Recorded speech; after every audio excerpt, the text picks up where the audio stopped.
উফ,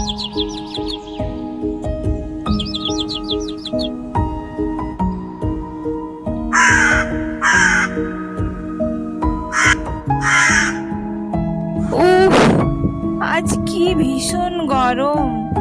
আমার খুব তেষ্টা পাচ্ছে। হে ভগবান, একটু জল না পেলে আমি আজ উঠতে পারবো না। এদিক ওদিক অনেক খুঁজলাম, কিন্তু কোথাও একটু জল পেলাম না।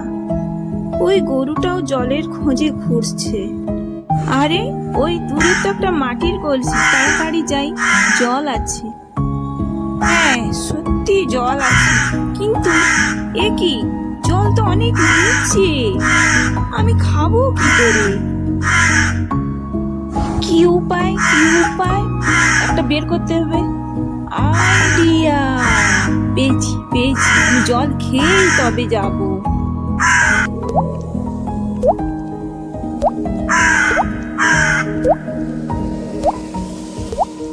দেখো দেখো, জল উপরে উঠে এসেছে। আহা, কি ঠান্ডা জল। এবার আমি জল খেয়েই যাব। আহ আহ এবার আমার জল খাওয়া হয়েছে, আমি সহজে উঠতে পারবো। আহা, কি বন্ধুরা, কেমন আছো? মনে রেখো, ধৈর্য হারিও না। বুদ্ধি খাটিয়ে চেষ্টা করলে কঠিন সমস্যারও সমাধান করা যায়। হ্যালো বন্ধুরা, আমার ভিডিওটা ভালো লাগলে লাইক সাবস্ক্রাইব করে দিও।